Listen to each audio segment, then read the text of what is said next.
So I will start by making a small presentation on what we are doing. I cannot see my the screen on my computer. Are you? Can you see my screen?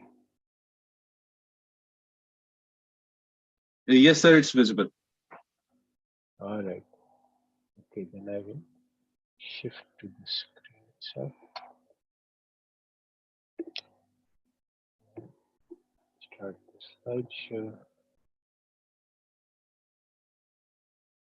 All right. So we had this chapter is about comparing numbers.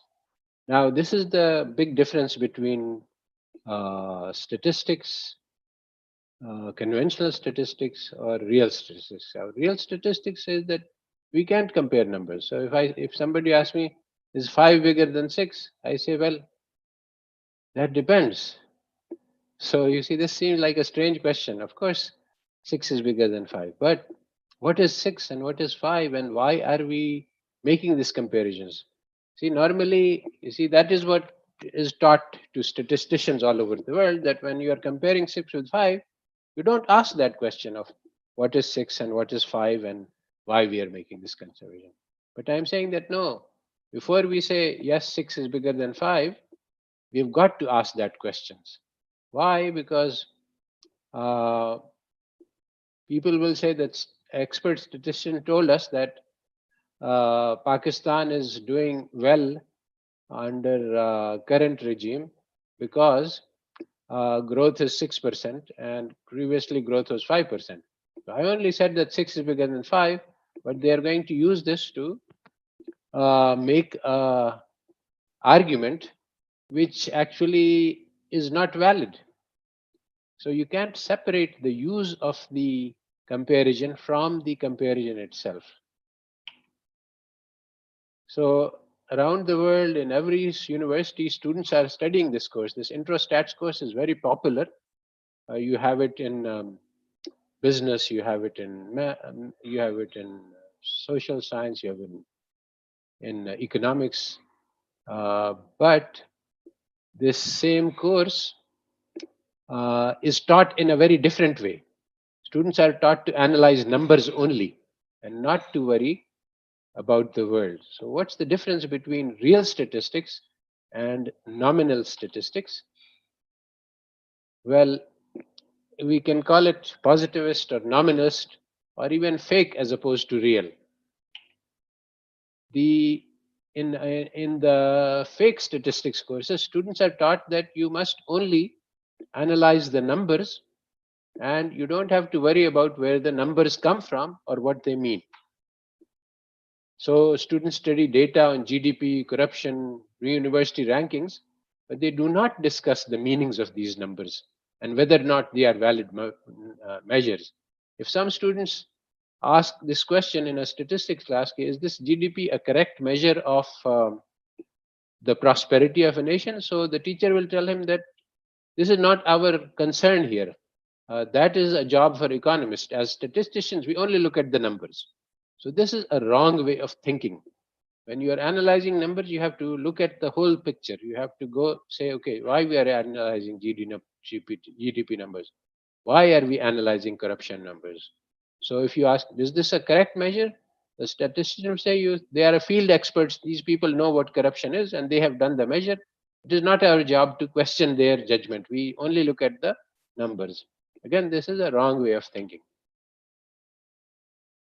So we in this chapter, when we looked at the questions, we saw that in the study groups for each section, there was some lot of discussion about the meanings of things, and that is very different from what would happen in a nominal statistics course. In a nominal statistics, you're just taught techniques. You're not taught about to think about meanings, to think deeply. But why not? That's because of a philosophical uh, problem that occurred in the West. Uh, Immanuel Kant first started this that we can only know about appearances, we cannot know the hidden reality. And this was Also said by Wittgenstein that if you cannot talk about something, that is, if you cannot observe it, then you should not say anything about it. And actually, I was in university and I was taught these things and I was convinced by these things.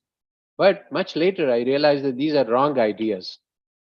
The most important things in our life are unobservable. So I'm currently teaching this course, and the students are studying.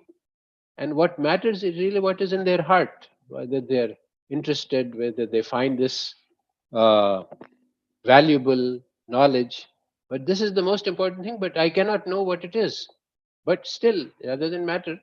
Even if I cannot know it, it is very important. Only Allah Ta'ala knows whether I have Iman or not and how much I love Allah. But these things, nobody knows, but they will determine the biggest success or the biggest failure. So, why did the Western intellectuals reject unobservables? Well, after they rejected Christianity, God, afterlife, and judgment, they rejected all the unobservables. And the key step in this process was a change in epistemology, theory of knowledge. Previously, the Christian theory of knowledge was that the Bible is true and it is the source of all truth.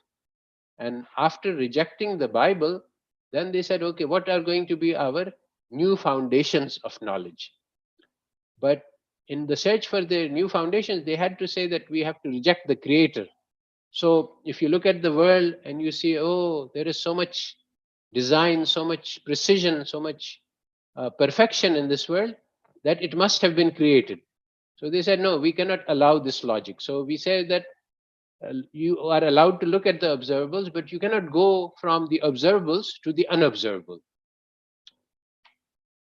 So the Western epistemology, theory of knowledge, is based on refusing to deduce the existence of the hidden reality from the what we can observe. Now, there was a possibility for Western intellectuals. They could have decided that Christianity is wrong, but the Creator still exists. Then, if they had searched for religions, they would have found Islam, and that fixed all the problems that they had in Europe with Christianity. But they were too proud. They said that the West is best in everything, so our religion is also the best. And if the best religion is wrong, then all other religions are wrong. And they said this without actually looking at any other religion. So with this, they came to a theory of knowledge which says that my intuition, what I think, I'm now, you see, I deduce that students are listening and thinking, and from what they say, I, I deduce what is in their hearts. So they reject this, that no, you cannot talk about that. They reject the heart as a source of knowledge. They reject traditional wisdom, what the elders told us. That's also rejected because it's not based on observations. Instead, they said that all we observe and all we logic, this is the only source of knowledge. So in particular, if we have wahi, revelation from Allah Ta'ala, it cannot be, or we cannot reach this by observations and reason, so it is not a source of knowledge from the Western epistemology. So what does this matter for statistics? Well, in statistics, you see, if you think about a example, so we have a student, he has some hidden capabilities. Nobody knows this. The teacher doesn't know, and nothing, nobody knows except Allah Ta'ala who created him. So according to statistics, this is something we cannot know anything about. So what can we know? We can give the student a test and we can look at the score, and that is something we can know. Also, we can see what he does in projects, what he writes as articles, and that is the basis for evaluating students, the test scores and the output. But in real statistics, we say that it is the hidden capability that is the all important. So we have faith in our students. We don't observe this capability, but we believe that Allah Ta'ala has created every human being as infinitely precious. And so we try to nurture these capabilities. And this leads to amazing developments in the student, which cannot be calculated, which cannot be evaluated. There's no test which will tell us what the student is going to develop into, because the possibilities are unlimited. So then we are not so concerned with the numbers as in real statistics. So today, what happens in conventional statistics is that students study meaningless numbers and they come to meaningless conclusions. So they take some variable x and they take some variable y and conclude that x causes y. So, for example, I mean, there are thousands of theses. You take the exports and you run a regression on GNP and you say, okay, increasing export causes increase in growth. This is ridiculous. We can't learn about causes by studying the appearances. Causes are always hidden. So conventional statistics can never go beyond the data. And so it can never discover the hidden causes. So for example, what is the impact of exports on growth? So students run a regression, but this is completely meaningless analysis of numbers. Um, if you want to find out what happens, then you have to know what is being exported, who is manufacturing it, how they are manufacturing, are there imports involved, what are the skills required for exporting, how large is the export sector, how much of the population is affected by this. And then you have to ask, what is the GNP? Does it matter if it goes up or down? Is it a correct measure? So these are the questions that you need to ask if you want to study the relationship between exports and GNP. But students ask nothing like this because they have this false epistemology, false theory of knowledge that only the observers matter. And what we can observe is the numbers. So we can just find out everything from the numbers.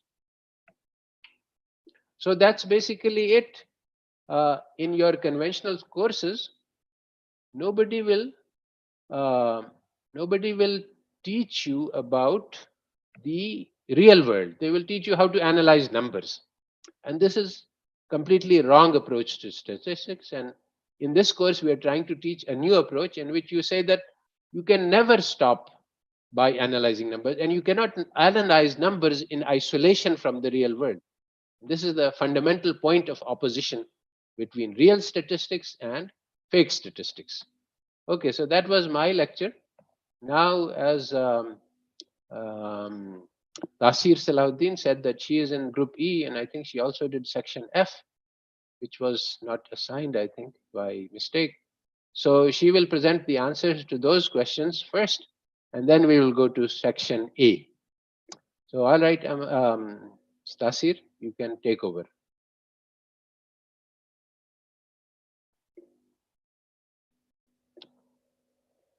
Yes, Tasir, are you there? Ji sir, I'm just going to share Okay. the slides. Okay. Are these slides visible? Yes, to me they are visible now. Okay, Bismillahirrahmanirrahim. Everybody, Assalamu alaikum. I'm going to be presenting these two topics that Group E has prepared. 2E, a topic where we are talking about how rankings hide values, and 2F, where we are discussing why global corruption rankings are done. So these are the two topics that I'll be actually going through. Before I start going through the questions one by one, I will give tiny summaries of both the topics that we understood. So how rankings hide values? In this, we have to understand, if we look around today, we see that there are hundreds of different rankings in every different profession that we see. We are ranking countries according to their performance. We are ranking institutions according to which university is best and which university is not. And then we are ranking countries according to which country is corrupt and which country is not. So there are rankings being applied in almost all spheres of life these days. These rankings are created on the basis of certain factors. Selection of these factors is actually value judgments, which dimensions are to be included and which are not to be included. This is decided on the basis of some ideology and some uh, value judgments, but they are kept hidden, and an impression of objectivity is given to us. However, in reality, the rankings are very arbitrary. For example, if when the countries, as per their economic performance, were being ranked, GDP was the only measure and USA was leading. But when countries started competing USA in GDP, the measure was changed to GDP per capita. And when the countries started showing a higher GDP per capita, and especially the oil producing Muslim countries and all, suddenly they started changing again the measuring of the ranking on the basis of natural resources, and later on sustainability and other factors were added. So Malcolm Gladwell did an experiment in which he showed that even if the factors on the basis of which you are producing a ranking are not changed, but only the weights assigned to each factors are changed, then the rankings change in a pretty strong way. So rankings are actually ideologies that are masked as objective measures when they are not. And they have very deep impacts. It's not just that you have given a ranking and that ranking is just a number. People would try to achieve and try to perform in the lines on which the factors that have been included in creating that ranking. For example, if number of publications by the faculty is one of the criteria in judging how good is a university's research performance, then quality of publication and what the real contribution is left behind, and people try to churn out the papers and the number of papers only. Islamic approach has two very distinct guidelines in this manner. One is that value judgments are very, very important for choosing the factors, and not only factors, but the weights assigned to these factors as well. And number two, we have to focus on the reality behind the numbers and not only on the numbers. So this was a little summary of 2E. Now I would move to the answers of questions. So the first question was that suppose we are the Minister of Finance, and then we have let me we are supposed to suggest a measure instead of GNP as a measure to see how a country is performing, especially with respect to malnutrition or hunger. And most of the countries are believe that if we increase our GNP, then we'll be able to purchase more food or produce more food, and hunger will automatically be impacted in a positive way. So we had to explain if it was a good way of reasoning, and if not, then what?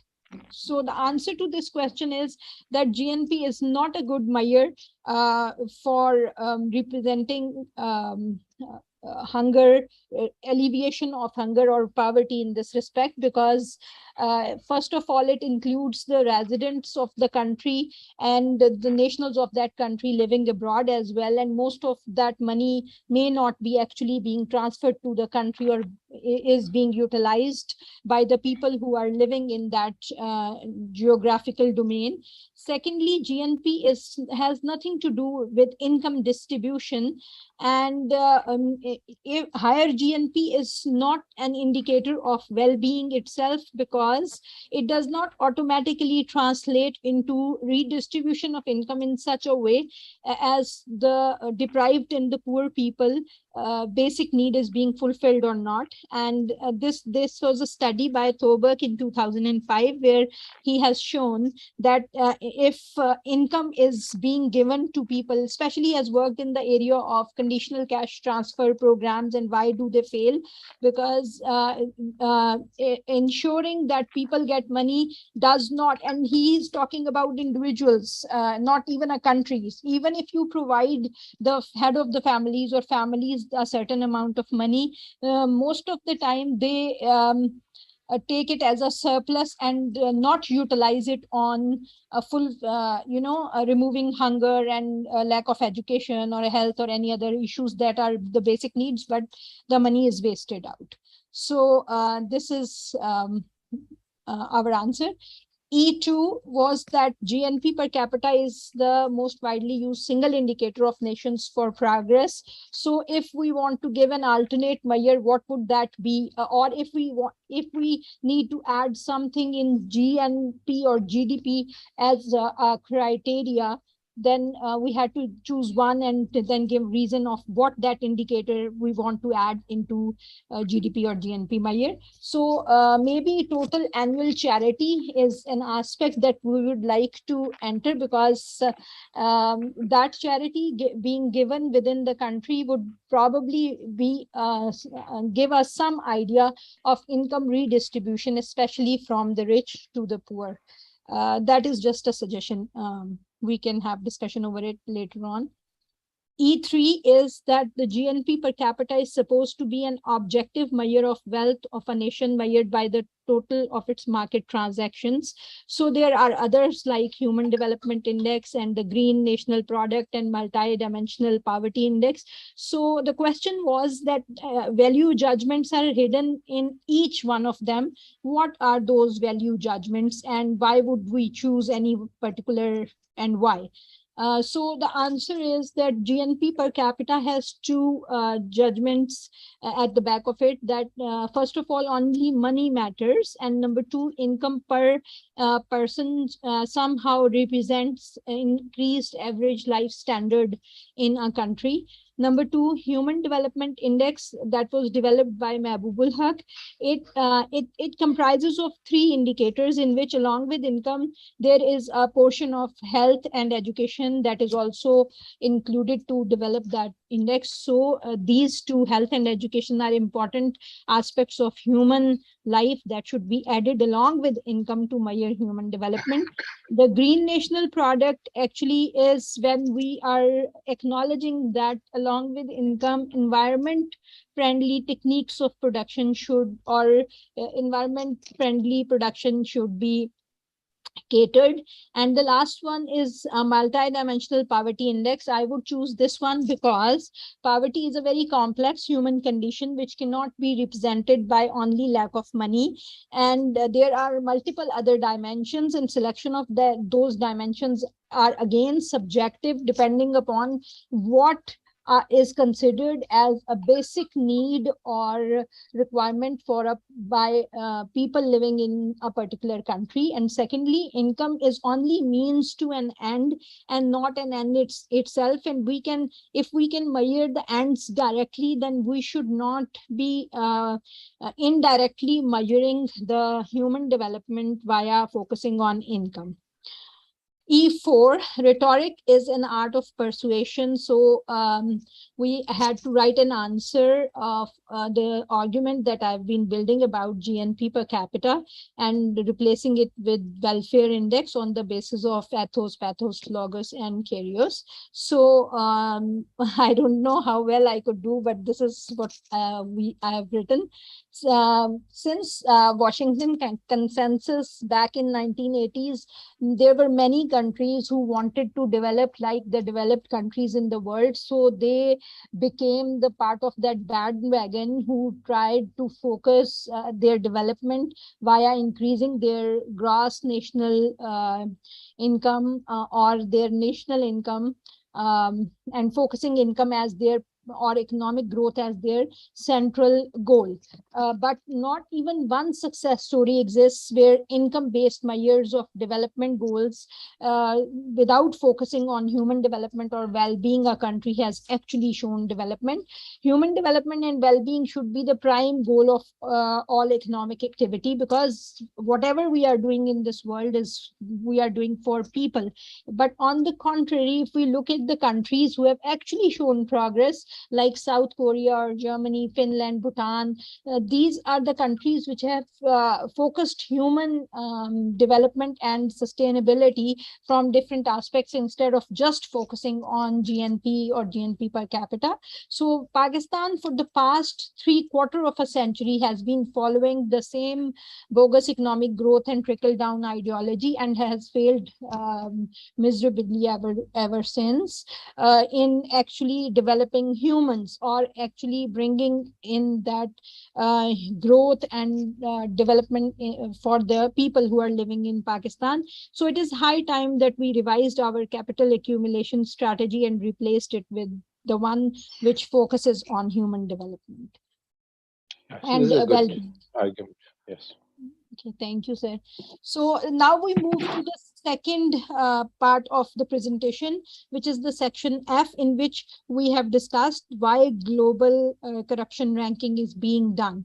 So the first we have to understand here is that corruption is something that cannot be measured, because this is a state of heart and not it cannot be directly measured, but external manifestations of corruption, for example, giving bribe or doing fraud or something, this can be measured. So if we try to find an objective answer to how corrupt somebody is or how corrupt a country is, we definitely cannot come up with an objective answer.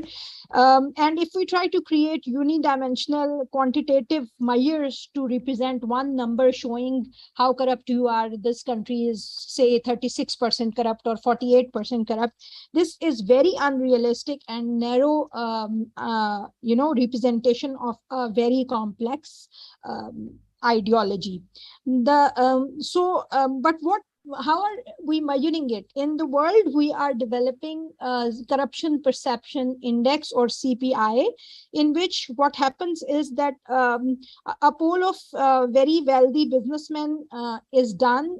Nobody knows who they are, but they are given a task to rank the countries on the basis of different indicators as per their perception of how do they perceive that the countries in the world are at the level of corruption. So they on a Likert scale of 1 to 10, and this is totally their perception. Most of these people do not know much about other countries that they are trying to rank, but they can only talk about their own country or the surrounding countries which they are familiar with.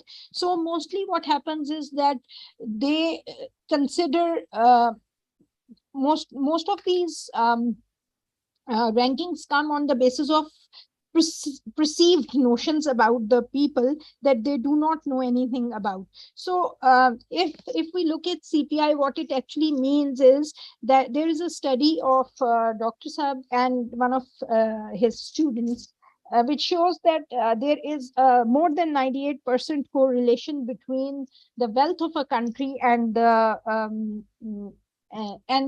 log of CPI, or the corruption values, which shows that actually honesty and integrity is linked with how wealthy a country is. If you are rich, you will be considered, you have been considered more honest, and if you are not that rich, maybe they have not given you that good a rank. So why CPI was developed?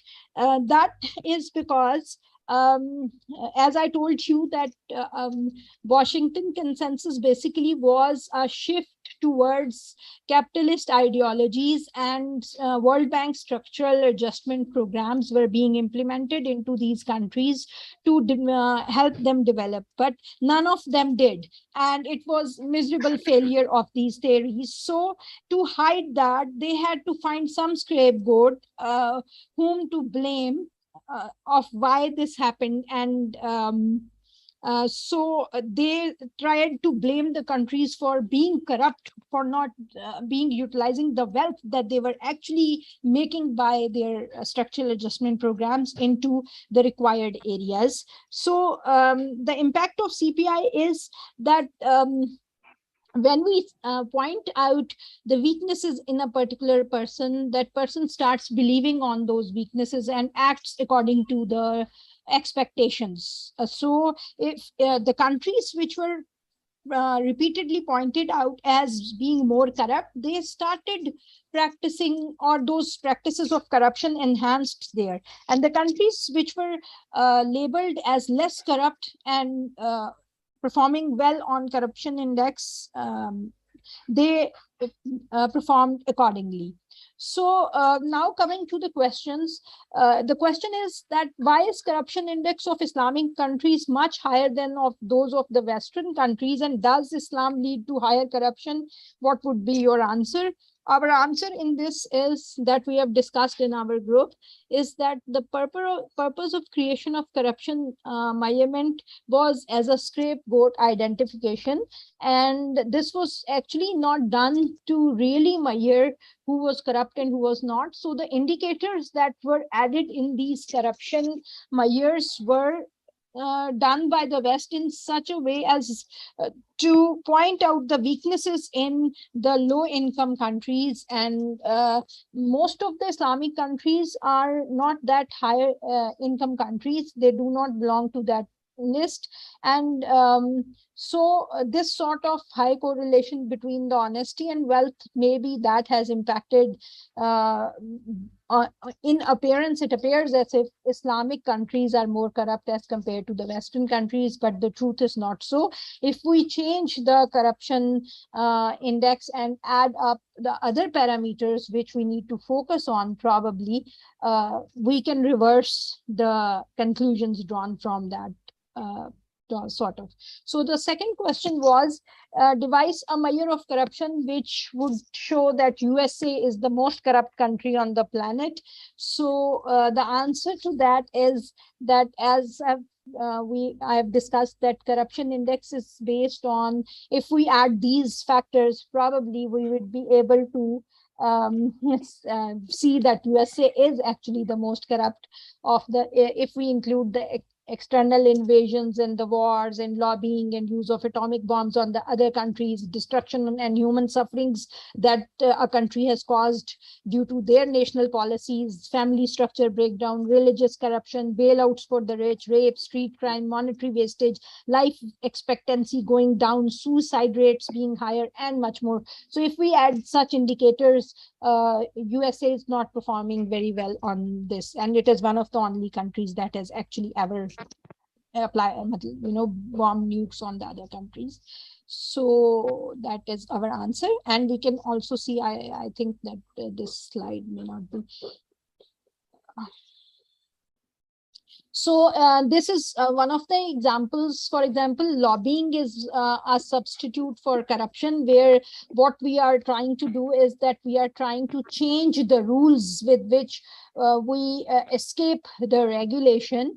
And for example, action A1 is punishable under a particular law L1, and the party A lobbies with an amount X to change the law from L1 to L2, and the action A1 is not punishable anymore under L2. So party A succeeds in effecting legal change or law change and is no more punishable. So this sort of thing is very much openly going on in USA.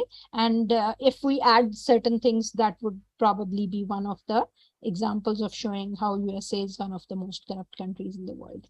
So F3, the next question is it useful to classify some numbers as being real? And okay, so this long question, I'll summarize. We had to calculate the GDP quintiles for our country to show how much was the distribution of wealth in particular percentage if we divided it into 5 parts of the population. So these are the steps that I've followed in calculating.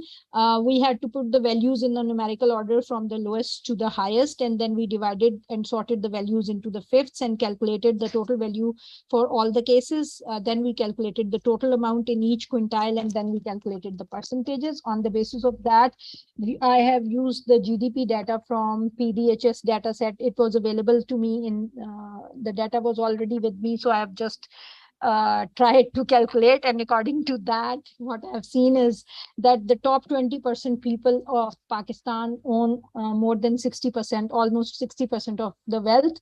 The second quintile, third, fourth, and the last one, the bottom 20% of the Pakistani people only own 1.5% of the total wealth, which is a very, and this is basically 2006-7 data set. If we had the data set available for the current years, maybe we could have seen the current picture as well. It's not very encouraging, and I hope I have done it right. So Yes. the next is that the question is that this was actually a statement, and I don't know where the what particular question I had to focus. It was talking about that numbers are imaginary, and it's very hard to actually measure reality by just summarize it into numbers, and proper designing of the in instrument with which you are measuring is very, very important, and it's all based on the value judgment. So our answer is that all constructs operationalized on the basis of different dimensions are subjective in nature and cannot be really objective. Change in the indicators or even weights assigned to the indicators change the values of the constructs. These may give a feel of objectivity, but actually everything is value judgment based and value based, and without knowing the definition, nature, methodology, and the use of calculation, it's useless to only focus on numbers. Furthermore, only these indices are very narrow representation and summation of very different concepts. And when we are, for example, measuring the multidimensional poverty, we are talking about the living standards and the type of air quality, and we are talking about the assets owned by somebody, or how many days he was able to go to work, or what sort of social inclusion he felt, and what sort of empowerment did he feel. So all these factors are so different in their nature that if we want to combine them in just one number, I think we are not doing justice with the reality, or we are not even representing reality at all. And last but not the least, these numbers are mostly futile attempts to quantify the unquantifiable measures. Thank you very much. Very good. Uh, Actually, it is best to take questions as or to discuss as it is being done. But then there is a problem that we might reach the we might not reach the other groups, and there is 5 groups. So I think we should just go on to Group A. I think South is in Group A. Is that right? South, are you going to present the material for Group A, or is somebody else doing that?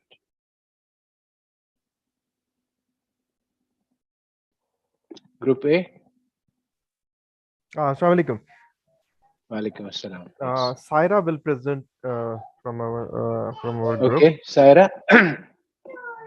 Sabine Ishtiaq has her hands up, but I think it's just a mistake, Keep it up. probably. All right. So, Saira, are you there? Saira Afaq, are you there? Oh, here, I see your name. Let me see if I can ask you to unmute. Assalamu alaikum. Walaikum assalam. Can we wait for Azan because it's going also? So it's stopped now. Oh, I see. Azan. Okay.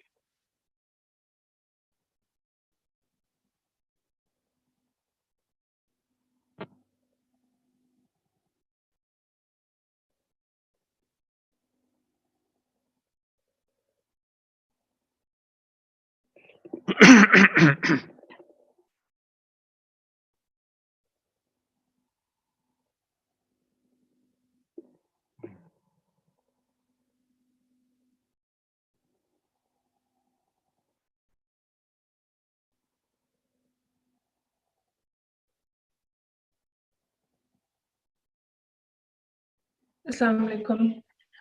Walaikum So assalam. we have prepared for questions of section A. So basically, first question is about it was about the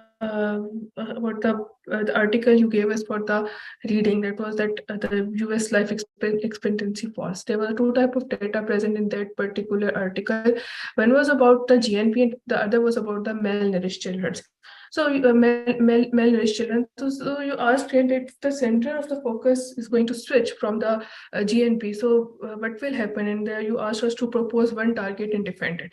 So basically, the question we have prepared for it is that data tells us a story. So, for example, if you are going to stick to one data point, then it will have very severe consequences. Like, see, if you have a contextual change, for example, a policymaker are going to make a policy for according to image A. Both image A and B are from Pakistan. One is Bahriat on Lahore, the other is showing a poverty I in can't see Pakistan. your screen, even Can't though see? it says that you are.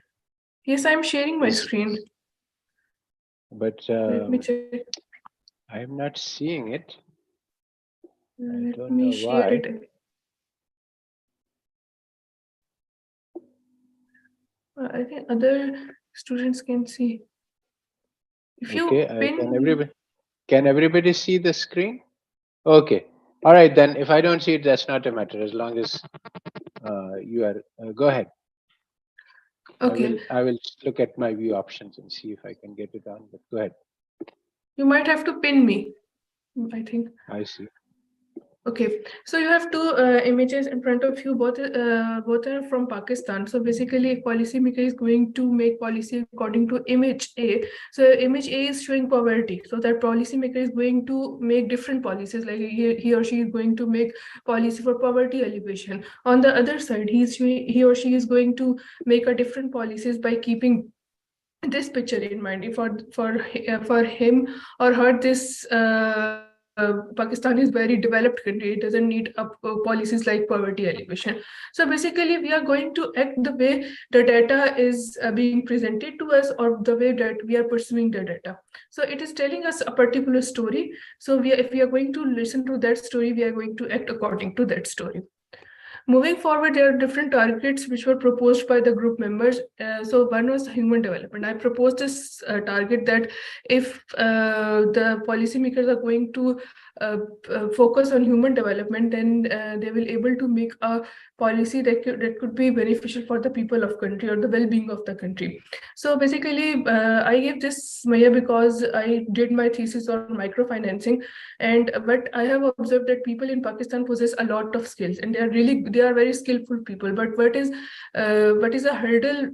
It is that they are not getting any training, further training. So if they have a skill, but world is progressing, so we need to polish the skills of our people according to the world as well. So we need to give trainings to people, and we need to do human development, or if we are going to empower those people, it will be have impact on our economy and well-being.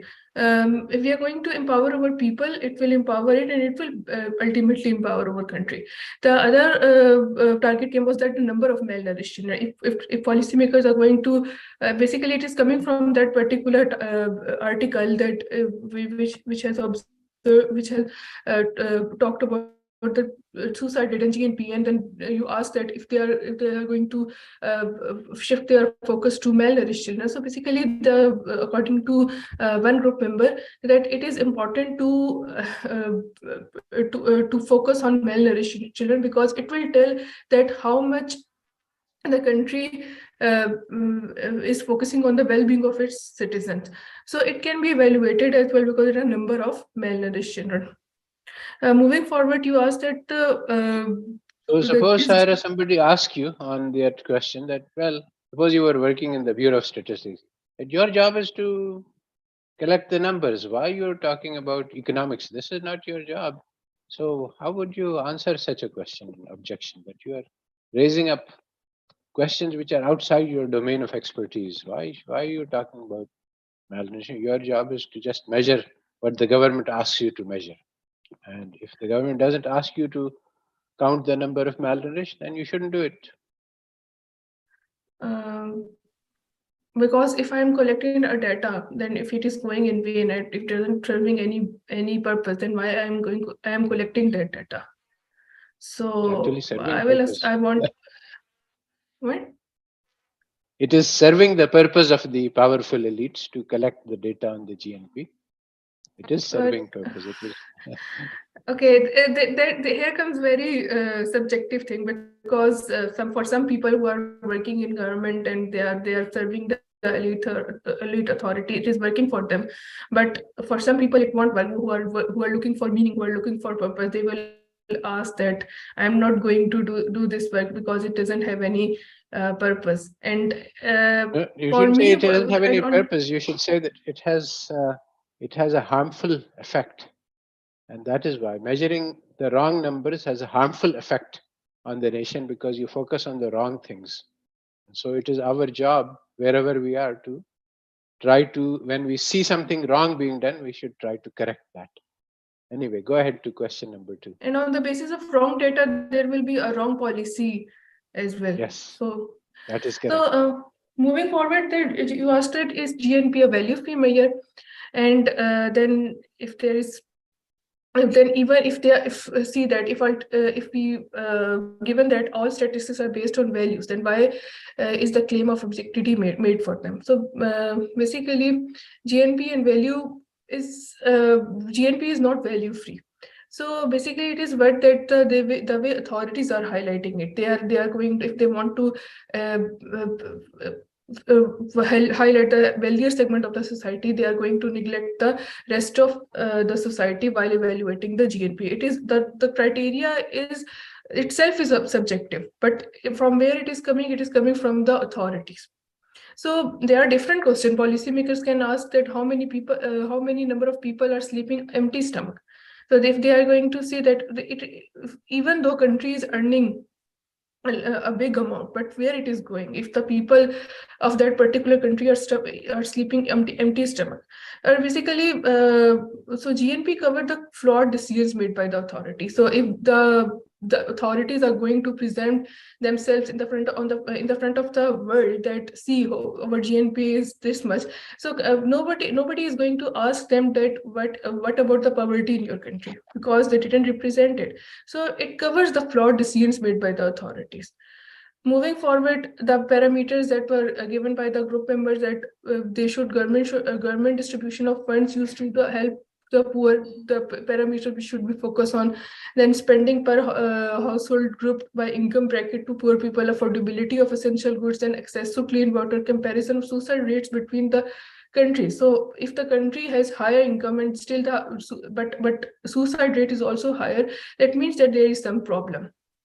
Moving forward, the question you asked that how GNP is managing to achieve this goal, that it is appearing as fair measure, but it is still biased to wealthy, so a wealthy segment of the society. So basically, we are living in a fool's heaven. The way that we are trained by our university that GNP is the only measure, it has a credibility, but we don't. We also accept it. We accept it the way it is given to us, the way it is presented to us.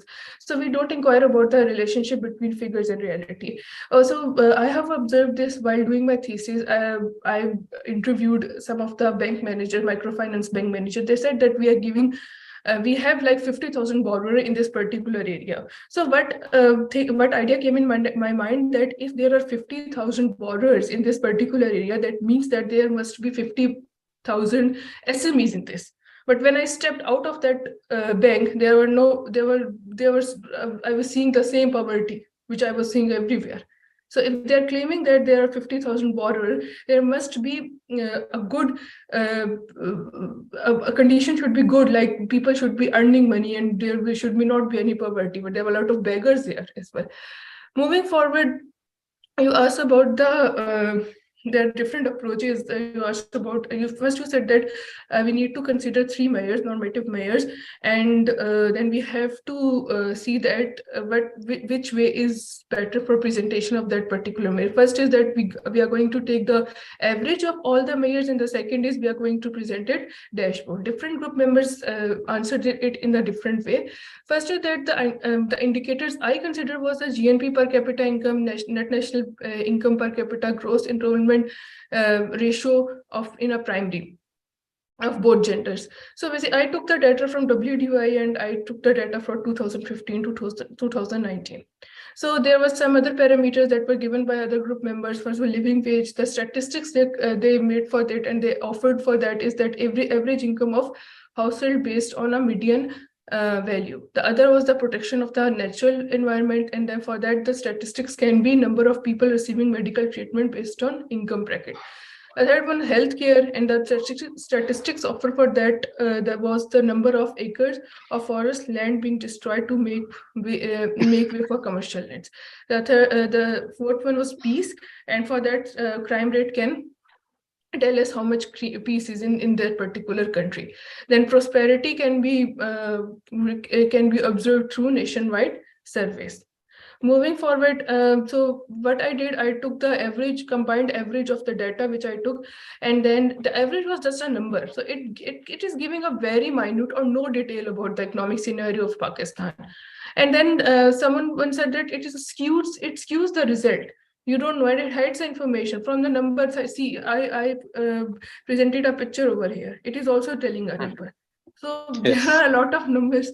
So moving forward, some of the students, I made the dashboard for that data, and you can say that it is separately presenting the data. It is giving a pictorial representation.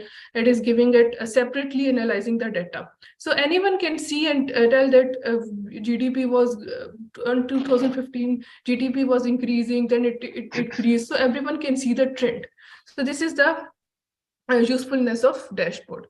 So basically there are advantages of that dashboards, and everyone can easily and interpret it. It can speak to even laymen. So that's from our side. I hope I That is presented good. it well. Yeah. Thank you, So sir. this is, one can expand this argument, say, okay, GNP is just the sum of all of it's the average of all of the incomes, and that is not going to reveal anything. So if we shift to dashboard, then we will have to put in 5 billion numbers. So there's a problem there. That is, every single income cannot be considered separately. That is why quintiles is a sort of a compromise that, okay, we can't look at all the numbers individually, but we can break people up into 5 big groups and look at them separately. So then we have sort of a dashboard with 5 different indicators, and that is a much better picture than the average, which just mixes everything up. All right, that's good.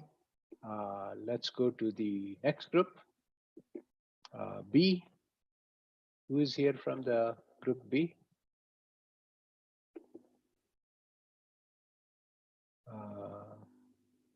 Maz, are you here?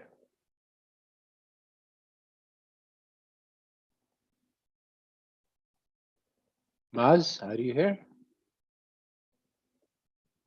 Anybody from group B? So yes, so my mic is, I think I'm audible now. Okay, yes. I can hear you.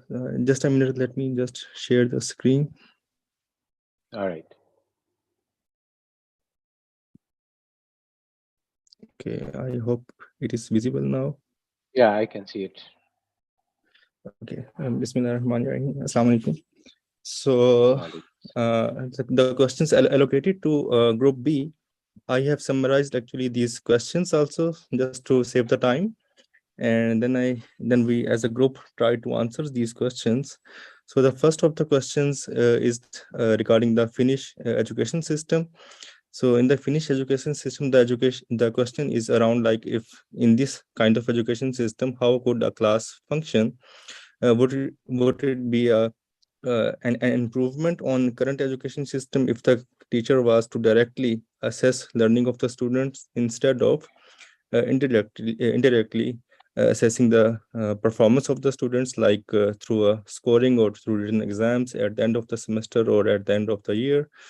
And then we have to list one benefit of having such a system in which there is no exam, and one harm for this system. And lastly, which of these two systems would be more preferable? So for the first question, that how could such class can function in a Finnish education system? So it can be like, instead of having a summative kind of assessment system where we have scoring at the end of the semester, and one score is going to be presenting the performance of student all over the year.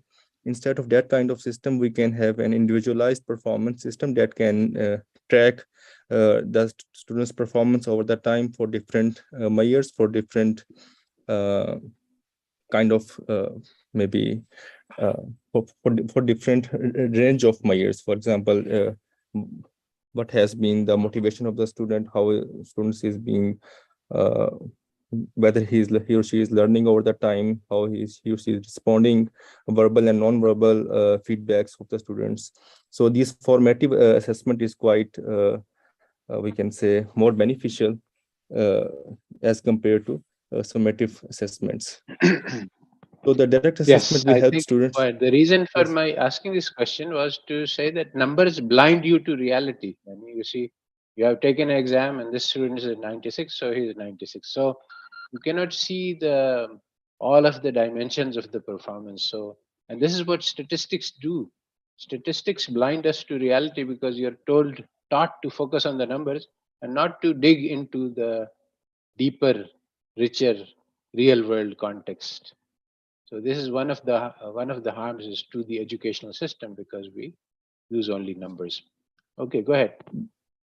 Yeah, so as you have said that such kind of system will actually scale up all the or measure performance of all the students in one scale, but every students have their own specialities. They have on their own area of specialty, their own area of expertise in which they can prosper or they can excel.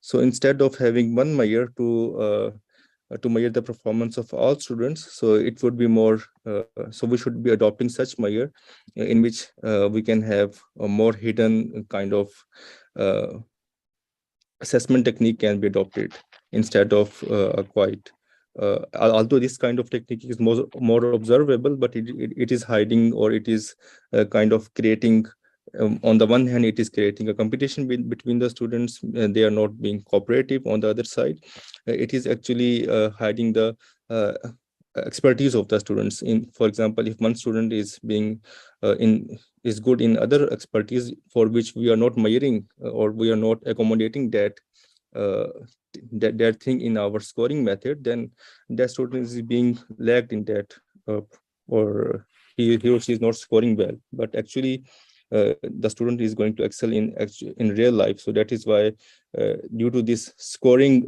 wrong scoring mechanism, we usually see that the students who are usually drop out, they are going to perform well in real life. So this is, we can say, one kind of the drawback of such kind of education or scoring method.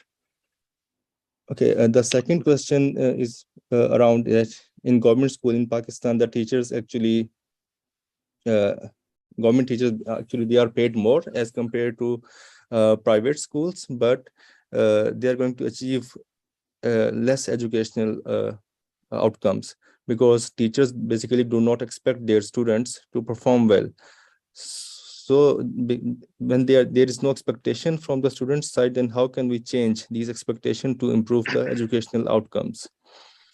So actually the student's performance is quite linked with the teacher's commitment and the interest of the teacher and the devotion with his or her own subject.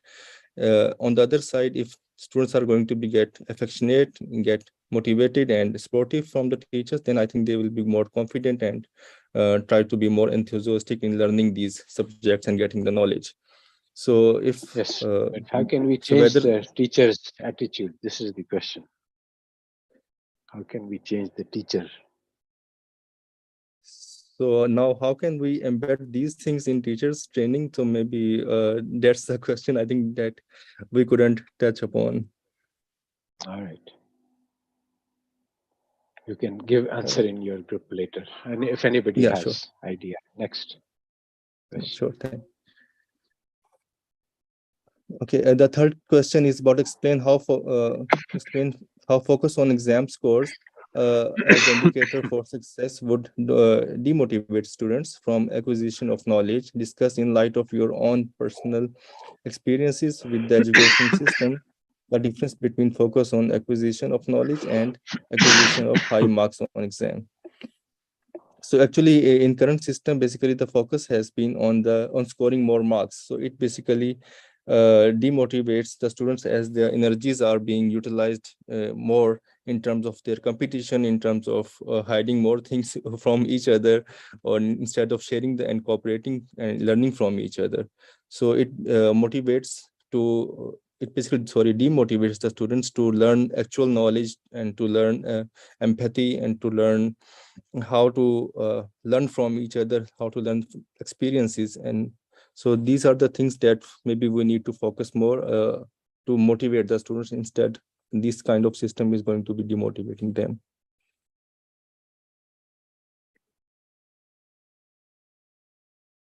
And I think this is the last one where it is being asked to explain how this method of using one number to rank students discourages recognition of diversity of talents among the students and makes students focus on scoring skills instead of acquisition of knowledge.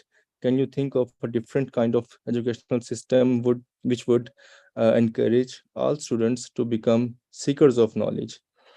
So here, basically, in the current educational system, like you have already said many times, that we are going to teach or we're going to basically measure the performance of different students through one measure. So this could not be the case. Like, for example, we cannot we cannot measure that whether the elephant is climbing the trees or not. So that is the same is the case for students, that we cannot measure the performance of different students. Their expertise are different, their backgrounds, their maybe goals are different. So that is why we shall not be comparing the performances of the students, or we shall not be measuring them with one scale. So instead of having such system, the more kind of formative educational method can be used as an initial replacement of current scoring system. So I think these are the answers that I summarized here as a group. So if you please, sir, want to add something here, please.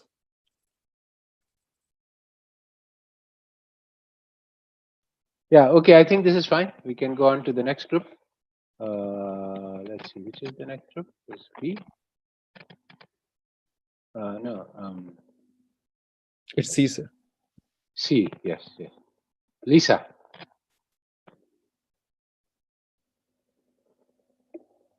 Lisa, who is presenting from your group?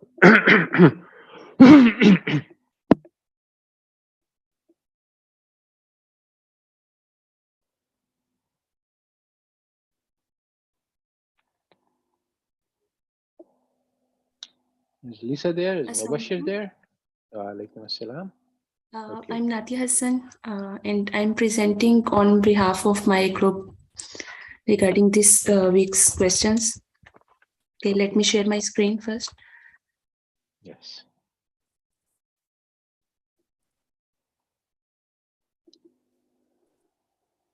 Yes, I can see your screen. Okay. Here are few questions regarding the ranking system, specifically for the university ranking system. And regarding this university ranking system, there is a huge confusion among even very high ranked individuals from the higher education institutions and college institutions. And it is about the correct way of ranking systems. In fact, as per real statistics, you have discussed in your lecture that there is no correct way of comparing or developing a correct ranking system for all kind of colleges or universities. However, people do not generally believe this. Regarding this, we have first question about provision of equity. Now, in this question, we are supposed to consider that government wants to provide education equally for all persons in the country, and each student must access the university education. And according to this, if government has a fixed budget to spend per annum on promoting this goal, and it wants to launch a new university instead of focusing on the existing universities to achieve this goal. And we are asked that what kind of a university would this be? The new university will be aimed with provision of education to each and every student in the education system. Would it come out high in the ranking as they are conventionally done? So as per our group discussion, first of all, the type of the university will be the one that will provide equal opportunities to all kind of students from different ethnicities, different income groups, and different backgrounds. And secondly, it will not distinguish about rich and poor, or who is more willing to study or not less willing to study.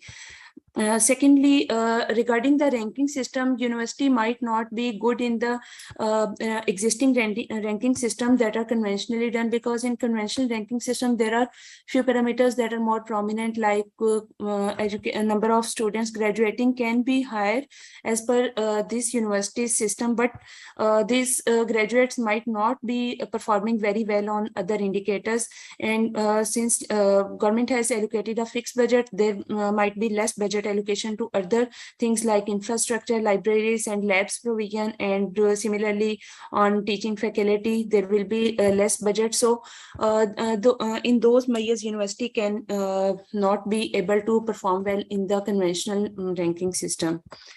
And now the second question regarding the same ranking system about the university is, now we have changed the approach from equity to equality. And equality refers here that all students in the country should be provided with equal opportunity to access education. But here the difference is that only students who are willing to pursue university education will be provided support from the government. And now we have to find out that what would be the effect of such policy on the university rankings, and primary value will be increased or not, what kind of universities would rise in rankings, and what kind of universities would go down. Now, here we have changed slightly regarding the provision. In the previous question, we were also focusing provision, but that was equity, and all students, regardless of their interest, were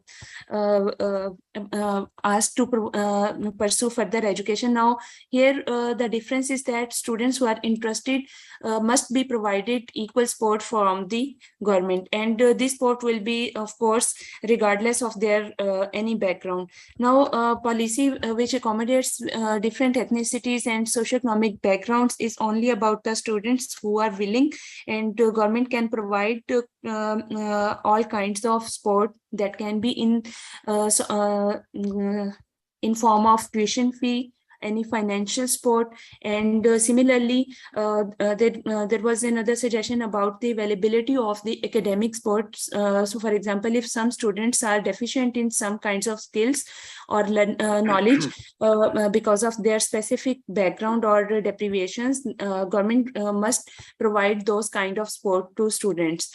And in this system, universities that will focus equality will be high in ranking, and universities that will not include this goal will be down in the ranking. And but here is another issue, that ranking system should also be revised accordingly, even if we do not revise completely those ranking system. But in my view, and as per our group discussion, because a provision of sport can be of financial type or knowledge based, so quality of education and placement of students will increase as outcome of education. And this will some of these indicators are already in most of the conventional ranking systems. So universities pursuing this goal are more likely to rise in that kind of rankings. Yes, this is the correct answer, and I wanted to think that, what do we value? This determines the education system, and we are thinking that it is objective, but it is not. And so, basically, there are two things you have mentioned, both of them. One is that education should be need blind. Anybody who comes to the knock at the door, I want to get an education, we should arrange for him to get.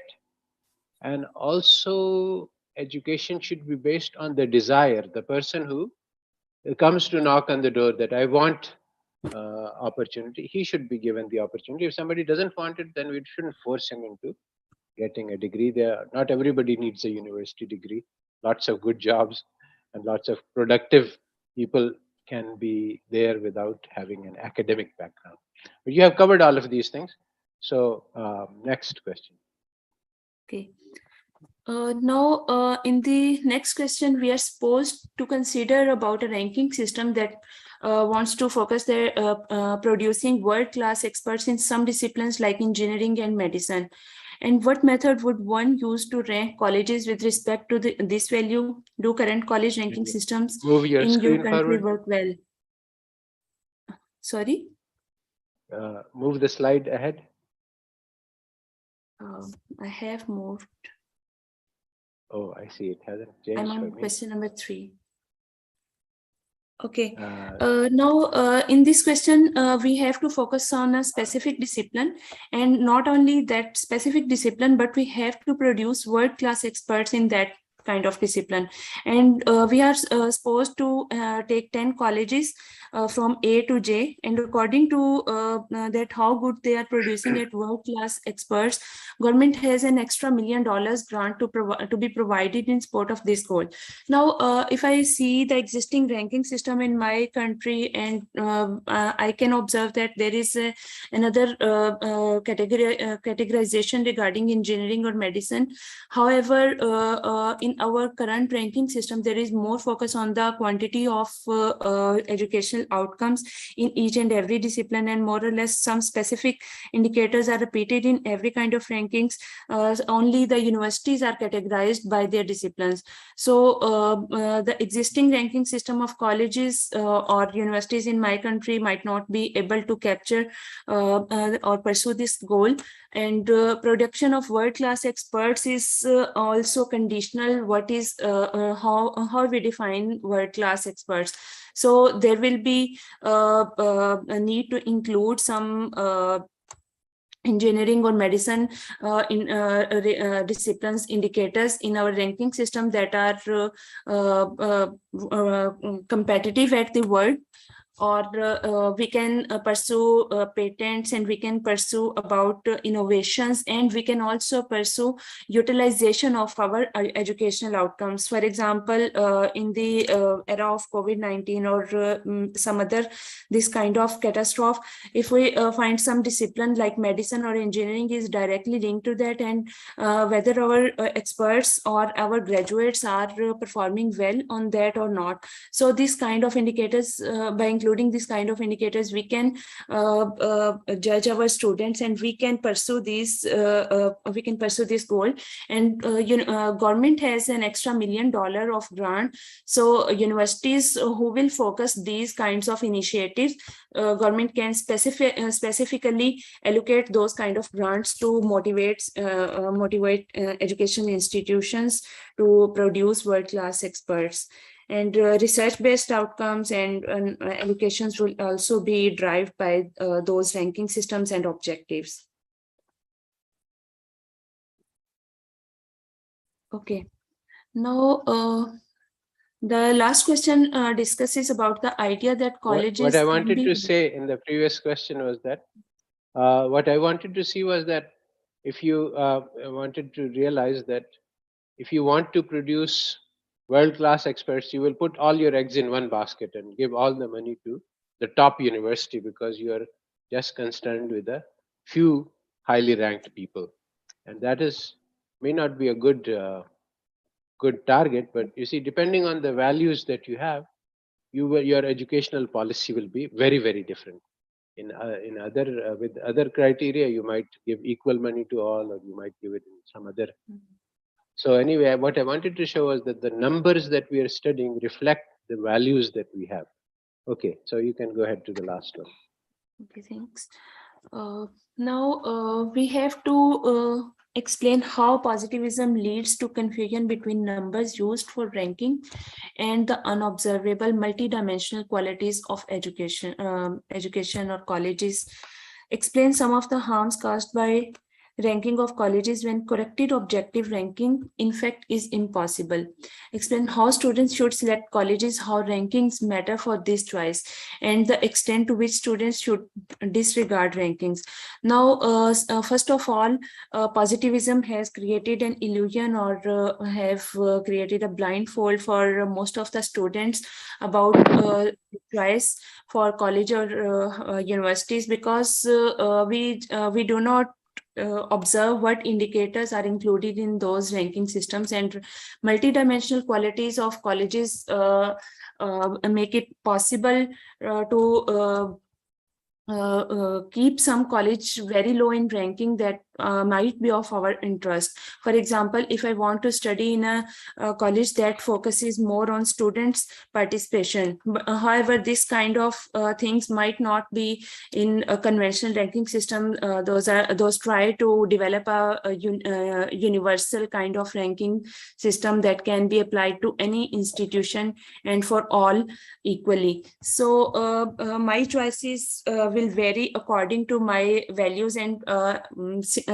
since we do not generally observe what are going behind those ranking systems, so according to positivism, we believe that numbers are facts, and facts are facts regardless of our own opinions and our own judgments. So we ignore this even if I want to pursue education that will promote equity or will treat all students equally without any discrimination, or will provide equal opportunities to their graduates. I will not consider this, and I will just go to the college that is in top ranked, and I will suppose that whatever I want and whatever other students want, they will be served equally because the institute is top ranked. However, this is a harmful way of our choice, and we are and since we are not much aware about the statistics, we just see the numbers and we believe that these are facts. And according to facts, if one institute or one university or college is top ranked, so all students will get benefit of a top quality of education. So students, while selecting the colleges, should make their choices by observing what kind of ranking is presented to them for pursuing them to take a graduate admission in a specific college. And if I want to pursue those objectives, I will be able to find my targets, and otherwise I will not be able to find my targets. So I will have to choose another university or college that might not be in the top rank, but if it matches my choice, Yes. then that will be a good college for me. Yes, this is good. Thank you. Okay, so we can go on to the section D. I think Nurgul is going to present from that one. I just wanted to say that these are very live questions which affect the lives of all of us, especially the students, and how we think, what we value in our society, whether it's equality of opportunity, whether it's producing superstars. These have a very big impact on the type of educational system that we are providing. But this is all hidden because under the facade of, under the appearance of objectivity, that we are doing everything according to facts and figures, and we have no values. Okay, so continue. I think Nurgul, are you ready? Yes. Yeah, I'm ready. Assalamu Okay. alaikum. Wa alaikum assalam. Go ahead then. So group these discussion questions. First one, every ranking reflects a value judgment. No ranking is objective. To illustrate this, consider a student among your classmates who was regarded as the top rank or among the highest rank within his or her class. Then think of the value revealed by this ranking. That is, what is the value or set of values according to which this student will rank highly. Then find an alternative set of values according to which this student will rank very poorly. My question was, the highest grades obtained from standardized exams, assignments, projects, quizzes provide a student to be among the highest rank within a class. Hence, the value is grade score of a student that he obtained from fulfilling certain requirements of a course, which is called success. However, it doesn't ensure that this student really learned the course material well. Rather, he might have memorized what he has been taught. An alternative of this ranking where the same student is ranked poorly could be the following. A student could be evaluated depending on whether he internalized what has been taught deeply, by applying what has been taught, such as giving real-world examples. In addition, critical thinking and discussing on topics during the lectures are other ways that may cause poorly ranking of the same students. All right, this is very good. There's one thing that I want to mention in the answer about this answer, which is a general principle for learning. And this is that whenever you say something abstract, you should always pick a concrete example. So here you are saying an abstract thing, which is true, but then you have to illustrate this, and that's why I was asking for pick a student. I mean, I was asking for your personal experience to show that how this works on the ground. Currently, you see what you have written is a higher truth. It is something which is true in abstract. But then you have to say, student Jamal was in my class and he was very skillful in uh, sports, and that is why he was getting the scholarship. But he was not very good in something else, or he was very good in cheating, and he got high scores because of Okay. that. So when you make it personal, then this abstract concept becomes much clearer. But it's okay, you can go ahead. Question. Okay, Prof. And Yes. second question, give an example of the harm caused by the operation of Goodhart's law in the case of faculty rankings done by counting the number of articles and their impact factors. Goodhart's law states that when a measure is used as a policy target, it ceases to be a good measure. Faculty rankings done by counting the number of articles and their impact factors is based on the quantity. On the other hand, there is the quality issue. An article that is more quality than another article can be more impactful on its readers and provide more effective policies to the problem it's discussed. A big problem here is the value attached to the number of articles and impact factors that are calculated using the number of articles published. They solely cannot be a means for ranking, which cannot go beyond a numerical ranking and doesn't reflect the reality with a full picture. A completely numerical ranking causes a wrong perception in the eyes of students, their parents, academics, and other ordinary people, as they most probably do not know how these rankings are calculated and consider them objective. And this may provide some universities to have exaggerated fame than it should have been. The result Again, this is an abstract. It is what you're saying is correct, but like I have taught in both Turkey and in Pakistan, and when I was at Bilkent, there was one of my colleagues was Oya Akgunanj, and she had 150 articles about politics in Turkey, and she was very well-known expert.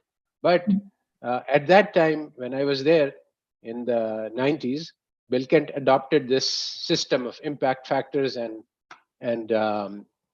countation. So none of her, all of her articles were in Turkish journals, so they had very low impact factors. So she was actually did not get promotion. Similarly, in Pakistan, when HEC started this, then there have been lots of fake journals, and lots of faculty have started publishing a lot of junk, and it has caused a lot of harm because a lot of people who had been um, who are good researchers, they produce quality papers, but they can only produce one quality paper in 2 years, so they cannot compete. So instead of writing high quality, deep papers, they start just publishing junk because they want to increase the count. So it actually has caused a lot of harm in Pakistan, and I don't know, but I think also similarly in Turkey. Yeah. Okay. Yeah. Third question. In business school, they teach management by numbers. It is said that if you can't measure it, you can't manage it. Explain how management by numbers can lead to disasters. Explain how you can manage without numbers and how great leaders in past have managed without numbers. So there isn't give an example. So I think I did the true thing. Measuring, especially social concepts, are subjective and includes value judgments. In addition, it is not really possible to reflect the deep meaning of any social concept using numbers. It causes loss of information anyway. Other than numbers, quantitative methods, it is possible to use qualitative and historical methods. Great leaders or historical figures focused on upgrading humans themselves, not the means. Okay. Yeah, I I think the explained last one is everything. your personal, so I like that one. Washing dishes. Yes. Yeah, Go it's ahead to the examples from last everything question. life, Yes. not from This education. this is what I wanted. Okay. Yes. Bloomberg article provides 9 real-world examples of Goodhart's law in operation. One of them concerns machine learning. The machine learns to predict using a false pattern in the training data because it looks at surface regularity rather than the deep real-world structures, which are not available in the numbers. Find an example of Goodhart's law, discuss it, and use it to explain why the philosophy of logical positivism is a big mistake. My mother asked me to wash the dishes within 15 minutes to make them ready for our guests to come within 15 minutes. So I did it. When my mother starts to put food on these dishes, she realized that they were not as clean as I washed previously. Though she was happy in the beginning that we were ready to host our guests, she was not pleased later because the dishes were less clean. Though completing a task within a certain period of time seems logical and in fact a type of success, considering the whole process, it didn't provide the real success by improving the quality, which was cleanliness of the dishes in this example. Right. There is always this trade-off that there is, I mean, you publish an article, but the quality is unknown. So if you just count the number, then people will lower the quality and produce a lot. They ask the police that, okay, how can we evaluate the police? They say, okay, how many challans they produce. So they started picking up lots of people and just issuing them challans against minor things because they were being evaluated in numbers. So, like this, when you start looking at the numbers instead of the reality, then you introduce big problems. Yeah. Okay, I think we have run out of time. It's 7:30, and so I think this was a productive session, and I hope that people learned from it. And basically, I think what we want to understand is that this kind of discussion would not take place in any statistics class in the world because you would be just looking at numbers and analyzing numbers and making diagrams and pictures and studying formulas and equations. You are not required to think. You are not asked to think about what the numbers mean and what happens if you use those numbers, what happens if we don't use those numbers, if we use some other numbers. But these are things which matter in the real world. And so, even though this makes the course difficult because you have to think about things which are not part of the standard thing, but I think that this is the job of an education. It is to teach students to think deeply, not to to do calculations like a computer. So this is what I'm trying to teach. I mean, the kind of ordinary statistics that you do, you can do the computer can do. So why try to teach things about to teach things students how to act like computers?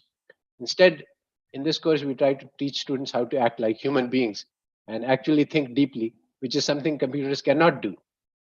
All right, so I think I will stop this here and um, we can go on to the next chapter, inshallah. Subhana rabbika rabbil izzati amma yasifun.